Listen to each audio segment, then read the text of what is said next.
സംഘർഷം കൊടുമ്പിരികൊണ്ടിരിക്കുമ്പോൾ ഇറാനിൽ ആഭ്യന്തര കലഹം അതിരൂക്ഷമാകുന്നു.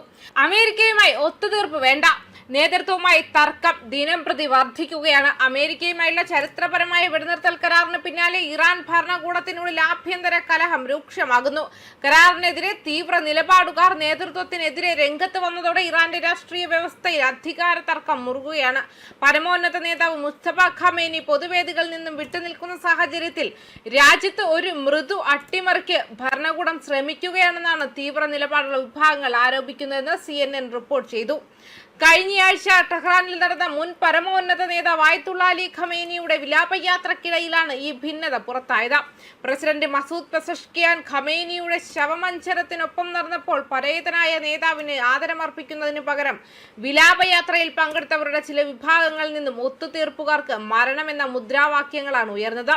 അമേരിക്കൻ ഭരണകൂടവുമായി വെടിനിർത്തലിനും ഉപരോധങ്ങൾ നീക്കുന്നതിനുമുള്ള കരാർ ചർച്ചകൾ പ്രധാന പങ്കുവഹിച്ച വിദേശകാര്യമന്ത്രി അബ്ബാസ് അരാക്ചിക്കെതിരെയും പ്രതിഷേധങ്ങൾ ഉയരുന്നുണ്ട്. വിശ്വാസവഞ്ചകനെന്ന് ആക്രോശിച്ചുകൊണ്ട് ജനക്കൂട്ടം കല്ലെറിഞ്ഞതിനെ തുടർന്ന് അദ്ദേഹത്തിന് വിലാപയാത്രയിൽ നിന്ന് മടങ്ങേണ്ടി വന്നതായാണ് റിപ്പോർട്ട്. ഇറാന്റെ തീവ്ര നിലപാടുള്ള വിഭാഗങ്ങൾക്കിടയിൽ ശക്തി പ്രാപിക്കുന്ന ഒരു ആഖ്യാനത്തെയാണ് ഈ ശത്രുത അടിവരയിടുന്നത്. അമേരിക്കയുമായി ചർച്ചകൾ നടത്തിയ മുതിർന്ന ഉദ്യോഗസ്ഥർ രാജ്യത്തിന്റെ വിപ്ലവ നേതൃത്വത്തെ പാർശ്വവൽക്കരിക്കാൻ ശ്രമിക്കുകയാണെന്നാണ് അവരുടെ ആരോപണം.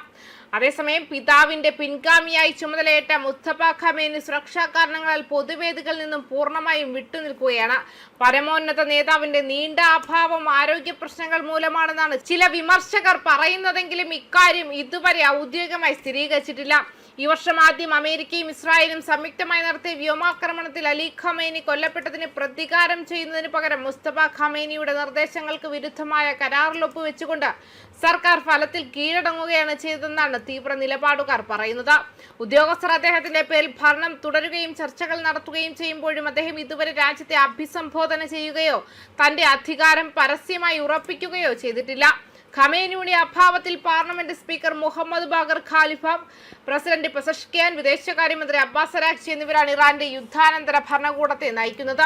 പാർലമെന്റിനെ മറികടക്കാനും ചർച്ചകളിൽ പരമോന്നത നേതാവിന്റെ നിർദ്ദേശങ്ങൾ അവഗണിക്കാനും തീവ്ര നിലപാടുകാർ നടത്തുന്ന രാത്രികാല പ്രകടനങ്ങളെ അടിച്ചമർത്താനും ഇവർ ശ്രമിക്കുന്നുവെന്ന തീവ്ര വിഭാഗങ്ങളുടെ ആരോപണങ്ങൾക്ക് ആക്കം കൂട്ടി. അമേരിക്കയിൽ പ്രവർത്തിക്കുന്ന ഇറാൻ വിദഗ്ധനും വാട്ട് ഇറാനിയൻസ് വാണ്ട് എന്ന പുസ്തകത്തിന്റെ രചയിതാവുമായ ആർഷ് അസീസി CNN പറഞ്ഞത് മുസ്തഫ ഖമേനിയുടെ അഭാവം തീവ്ര നിലപാടുകാർക്ക് പുതിയ പരമോന്നത നേതാവിലേക്ക് എത്തിച്ചേരാനുള്ള വഴി അടച്ചെന്നാണ്. തൽഫലമായി കാലിബാഫിന്റെയും പെസഷ്കിയാന്റെയും ഒരു രാഷ്ട്രീയ അട്ടിമറിയുടെ സൂത്രധാരന്മാരായി അവർ ചിത്രീകരിക്കാൻ തുടങ്ങിയിരിക്കുന്നു. അമേരിക്കയുമായുള്ള എല്ലാ നയതന്ത്ര ചർച്ചകളും നിരസിക്കണമെന്ന ആവശ്യം ഈ ആഴ്ച താൽക്കാലിക വെടിനിർത്തൽ കരാർ വീണ്ടും കൂടുതൽ ശക്തമായി. ഹോർമുസ് കടലിടുക്കിലൂടെയുള്ള കപ്പൽ ഗതാഗതത്തിന് നേരെ റവല്യൂഷണറി ഗാർഡ്സ് ആക്രമണം നടത്തിയതോടെ അമേരിക്ക തിരിച്ചടിച്ചു. ഇതോടെ വെടിനിർത്തൽ കരാർ പൂർണ്ണമായും ഉപേക്ഷിക്കാൻ തീവ്ര നിലപാടുകാർ ആവശ്യപ്പെട്ടു തുടങ്ങിയിരിക്കുകയാണ്. ശത്രുത വീണ്ടും ആരംഭിക്കുന്നതിന് മുൻപ് തന്നെ തീവ്ര നിലപാടുകാരുടെ ചേരിയിലെ പ്രമുഖർ സർക്കാരിലെ അംഗങ്ങളെ പരസ്യമായി ഭീഷണിപ്പെടുത്തിയിരുന്നു. ന്യൂസ് ഡെസ്ക് കർമ്മ ന്യൂസ്.